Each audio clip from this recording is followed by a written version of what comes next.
ಶ್ರೀರಾಮನವಮಿಯ ಹಿನ್ನೆಲೆ ತುಮಕೂರು ಲೋಕಸಭಾ ಕ್ಷೇತ್ರದ ಮೈತ್ರಿ ಅಭ್ಯರ್ಥಿ ವಿ ಸೋಮಣ್ಣ ಟೆಂಪಲ್ ರನ್ ನಡೆಸಿದ್ದಾರೆ. ಇಂದು ಬೆಳಗ್ಗೆಯಿಂದ ಸೋಮಣ್ಣ ಸಾಲು ಸಾಲು ದೇವಸ್ಥಾನಗಳಿಗೆ ಭೇಟಿ ನೀಡಿ ವಿಶೇಷ ಪೂಜೆ ಸಲ್ಲಿಸಿದರು. ಗೃಹ ಸಚಿವ ಪರಮೇಶ್ವರ್ ಸ್ವಕ್ಷೇತ್ರ ಕೊರಟಗೆರೆಯಲ್ಲಿ ಪ್ರಚಾರ ನಡೆಸಿದ ಸೋಮಣ್ಣ ಗ್ರಾಮದ ದೇವಸ್ಥಾನಗಳಿಗೆ ಭೇಟಿ ನೀಡಿ ದೇವರ ದರ್ಶನ ಪಡೆದರು. ಕಳೆದ 3 ದಿನಗಳ ಹಿಂದೆ ಕೊರಟಗೆರೆಗೆ ತಮ್ಮ ರಾಜಕೀಯ ಗುರು ಮಾಜಿ ಪ್ರಧಾನಿ ದೇವೇಗೌಡರನ್ನು ಕರೆಸಿ ಬೃಹತ್ ಪ್ರಚಾರದ ಸಭೆ ನಡೆಸಿದ್ದ ಸೋಮಣ್ಣ ಇಂದು ಕೊರಟಗೆರೆಯಲ್ಲಿ ಬಿರು ಬಿಸಿಲಿನ ನಡುವೆ ಮತಯಾಚನೆ ನಡೆಸಿದ್ದಾರೆ. ಮೈತ್ರಿ ಅಭ್ಯರ್ಥಿ ವಿ ಸೋಮಣ್ಣಗೆ ಜೆಡಿಎಸ್ ಮಾಜಿ ಶಾಸಕ ಸುಧಾಕರ್ ಲಾಲ್, ಬಿಜೆಪಿಯ ಮುಖಂಡ ಅನಿಲ್ ಕುಮಾರ್ ಸೇರಿದಂತೆ ಹಲವು ಸ್ಥಳೀಯ ನಾಯಕರು ಸಾಥ್ ನೀಡಿದರು.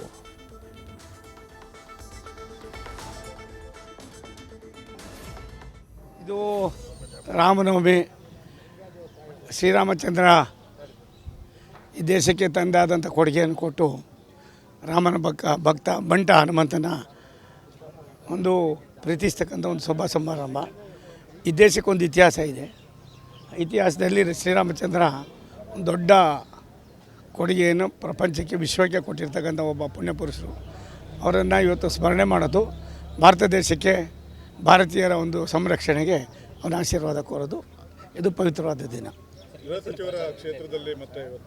ಗೃಹ ಸಚಿವರು ಪರಮೇಶ್ವರ್ ಸಾಹೇಬರು, ಅವರು ರಾಜ್ಯದ ಗೃಹ ಸಚಿವರು. ಕೊರಟಗೆರೆಗೆ ಮಾತ್ರ ಗೃಹ ಸಚಿವರಲ್ಲ, 224 ವಿಧಾನಸಭಾ ಕ್ಷೇತ್ರಕ್ಕೂ ಕೂಡ ಅವರು ಗೃಹ ಸಚಿವರಿದ್ದಾರೆ. ಹಾಗಾಗಿ ಲೋಕಸಭಾ ಚುನಾವಣೆ ತುಮಕೂರು ಲೋಕಸಭಾ ವ್ಯಾಪ್ತಿಗೆ ಬರ್ತದೆ.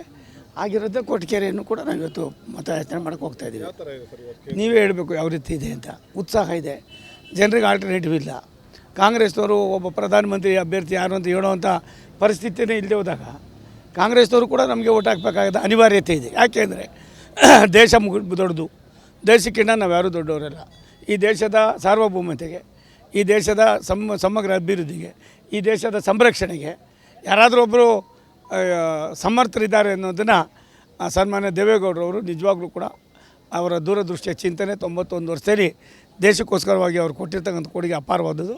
ಆದ್ದರಿಂದ ಪಕ್ಷಾತೀತವಾಗಿ ಜಾತ್ಯತೀತವಾಗಿ ಮೋದಿಯವರ ಕಾರ್ಯಕ್ರಮವನ್ನು, ಮೋದಿಯವರ ಚಿಂತನೆಯನ್ನು ಕರ್ನಾಟಕ ಜನನೂ ಕೂಡ ಒಪ್ಕೊಂಡು ಆಶೀರ್ವಾದ ಮಾಡ್ತಾರೆ ಅನ್ನೋದು ನನ್ನ ಸ್ಪಷ್ಟವಾದ ಅಭಿಪ್ರಾಯ. ಇನ್ನೇ ಮತದಾನಕ್ಕೆ ಕೇವಲ 10 ದಿನ ಮಾತ್ರ ಬಾಕಿ ಇರುವಂಥದ್ದು. ಈಗ ಗೆಲ್ಲೋ ವಿಶ್ವಾಸ ಜಾಸ್ತಿ. ಗೆಲ್ಲೋ ಸೋಲು ಅನ್ನೋದಕ್ಕಿಂತ ಹೆಚ್ಚಾಗಿ ಒಳ್ಳೆತನ, ಒಳ್ಳೆ ನಡವಳಿಕೆ. ಸುಳ್ಳು ಎಷ್ಟು ಸಾರಿ ಹೇಳೋದು ಸುಳ್ಳೇ. ಹೊರಗಿನವರು ಒಂದು ಅವರೇ ಹೊರಗಿನವ್ರು, ನಾನೇ ಒಳಗಿನವ್ರು ಆಗ್ಬಿಟ್ಟಿದ್ದೀನಿ. ನಾನೇನು ಸುತ್ತಿದ್ದೀನಿ 5 ವರ್ಷ ಬೇಕು ಅವ್ರು ಸುತ್ತಾಕಿ. ದುರಾಂಕಾರದಿಂದ ಮಾತಾಡ್ತಾ ಇಲ್ಲ. ನಾನು ಜನರ ನಾಡಿ ಮಿಡ್ತಾ ನೋಡಿದ್ದೀನಿ. ನಾನು ಮತ್ತೆ ಲೋಕಸಭಾ ಸದಸ್ಯ ಆದರೆ ಇವತ್ತೇನು ನನ್ನ ಕಾರ್ಯವೈಖರಿ ಇದೆ ಇದು ಇನ್ನೂ 100 ಪಟ್ಟು ಜಾಸ್ತಿ ಆಗ್ತದೆ.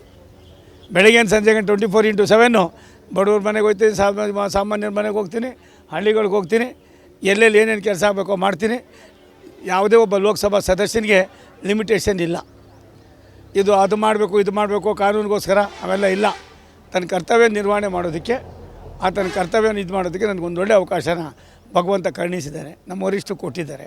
ಸನ್ಮಾನ್ಯ ದೇವೇಗೌಡರು ಮತ್ತು ಯಡಿಯೂರಪ್ಪನವರು, ಕುಮಾರಸ್ವಾಮಿಯವರು ಇದಕ್ಕೆ ತಮ್ಮ ದೂರದೃಷ್ಟಿಯನ್ನು ಆಯಿಸಿದ್ದಾರೆ. ಚುನಾವಣೆ ಬಂದಿದೆ, ಜನ ತೀರ್ಮಾನ ಮಾಡ್ತಾರೆ ಯಾರಿಗೆ ಹಾಕಬೇಕು ಓಟು. ಕಾಂಗ್ರೆಸ್ನಲ್ಲಿ ಅಭ್ಯರ್ಥಿನೇ ಇಲ್ಲ, ಪ್ರಧಾನಿ ಆಗುವಂಥ ಅಭ್ಯರ್ಥಿನೇ ಇಲ್ಲ ಅಂದಾಗ ಯಾರಿಗೆ ಓಟ್ ಹಾಕಿ ವೇಸ್ಟ್ ಮಾಡ್ಕೋಬೇಕು? ಆ ಒಂದು ಚಿಂತನೆಯಲ್ಲಿ ಈ ಭಾಗದ ಜನ ಇದ್ದಾರೆ.